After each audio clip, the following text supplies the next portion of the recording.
It was one of the bloodiest Valentine's days ever. 7 men were lined up against the wall of the garage and gunned down with machine guns and shotguns in the Lincoln Park neighborhood of Chicago.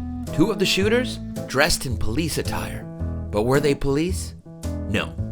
They were Al Capone's thugs, and 74 years later, we still don't know who they were. This is the story of the St. Valentine's Day Massacre. Romantic, right? At the time, the gangster Al Capone was known as Scarface. He was only 30 years old, though, despite looking significantly older.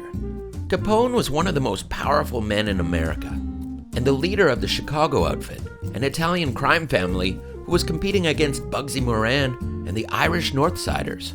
It was the era of prohibition, the criminalization of alcohol, which instead of stopping people from drinking, simply made a few gangsters a ton of money. Well, also some other families. Here are some photos of the crime scene on that cold February 14th morning in Chicago in 1929. Bloody. Here are photos of reenactments for the press by the police. And here's a dog that they found on the scene. The 2 gangs were competing over territory in Chicago at that point, and Al Capone, who ran the crime family, ordered the killing of Bugsy's Irish Northsiders that Valentine's Day. 4 of Capone's men, 2 of them in police outfits, surprised the Irish gangsters, pushed them at gunpoint against the wall, and with shotguns and Tommy guns, shot all 7 men dead in cold blood.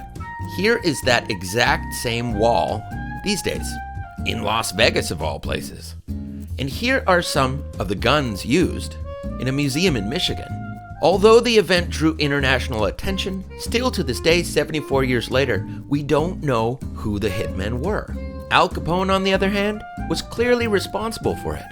But true to every single mafia movie you've ever seen, would be protected by his henchmen and easily avoided prosecution for the killings.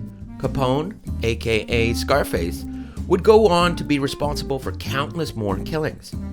He would spend time in prison on tax fraud charges of all things, and come down with syphilis, which at the time could ruin you, which it did, giving him the mental capacity of a 12-year-old.